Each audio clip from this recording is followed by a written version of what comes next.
His name's Court Lawton. He's now a doctor and orthopedic surgeon here in Illinois. He was a 1A state champion when I was in high school for Polo High School, which is a very small town. Okay, Court was a small town kid. He grew up in a rural town called Polo, Illinois. He had a high school of 100 kids total. So when he was growing up, he didn't have a kids club, but he fell in love with wrestling. And he used to have to drive an hour and a half to practice every day to be able to come and work out because he had nobody in his town. And when he was in high school, he had like 5 guys on his team. He was a 112-pounder. His best workout partner was a 189-pounder.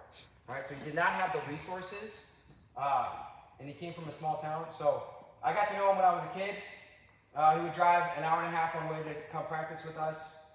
He didn't have the coaching or the workout partners that I had. But he was so excited to be at practice, and he was grateful to learn and just to hang out with the other kids that loved wrestling. Because where he came from, he didn't have that opportunity. When I was his partner, when we were kids, I always thought it was funny how much he loved being in the wrestling room and being around other good wrestlers, because I took it for granted. I was really lucky and blessed. I grew up with, my brothers were all wrestlers. I had a really good coach, tons of great workout partners. So I didn't know at the time, but he was also incredibly disciplined.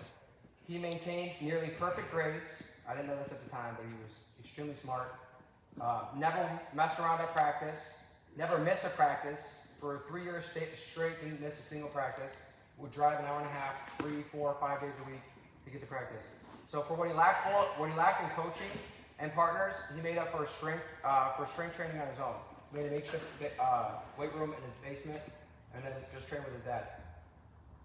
And I remember how insanely strong he was. So Court is an example of discipline and gratitude. He was excited to be there every day.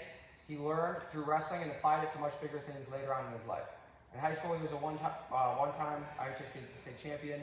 A great accomplishment, but by no means was his life identity. He went on to graduate top of his class at Iowa University. So he was number 1 in his class. Then he went on to medical school and finished number 1 in his class in medical school as well. And he told me that when in those long hours when he was studying and everyone else was getting tired, it was easy for him because he remembered how hard wrestling was and how hard he had to work, so it made this a lot easier. He specialized in sports medicine, becoming an orthopedic surgeon, where he worked for like the Chicago Blackhawks and other professional sports teams. So while he was serving in his fellowship, he had to spend 1 year in New York City. That 1 year happened to be 2020, and the year that COVID-19 swept across the country. And he was in the epicenter in New York City. He was working at the biggest hospital with the most people who had the biggest hit right at the beginning of COVID. So when the pandemic hit, many doctors fled the city because they all got the same call. When the call came to Court, they said, we need young, healthy doctors who are willing to go into the war zone in the epicenter to risk their lives to serve. It didn't matter that this was not his field because he doesn't traditionally, he's a surgeon, didn't really take care of like sick patients like that. They issued temporary licenses for all doctors so they could practice whatever type of medicine they needed. Court answered the call. Not only that, he recruited a team of all of his buddies to go into the fire, to go into the epicenter of the worst hospital of the entire country. He had a newborn baby boy at home that was 1 year old, and he had to leave his wife and his kid for 6 months in quarantine at a hotel by himself. He slept in an empty hotel room with one roommate. He missed his son's first birthday. He missed his son's first steps, and it sucked. But he went into the fire, he went into the storm, and he saved lives.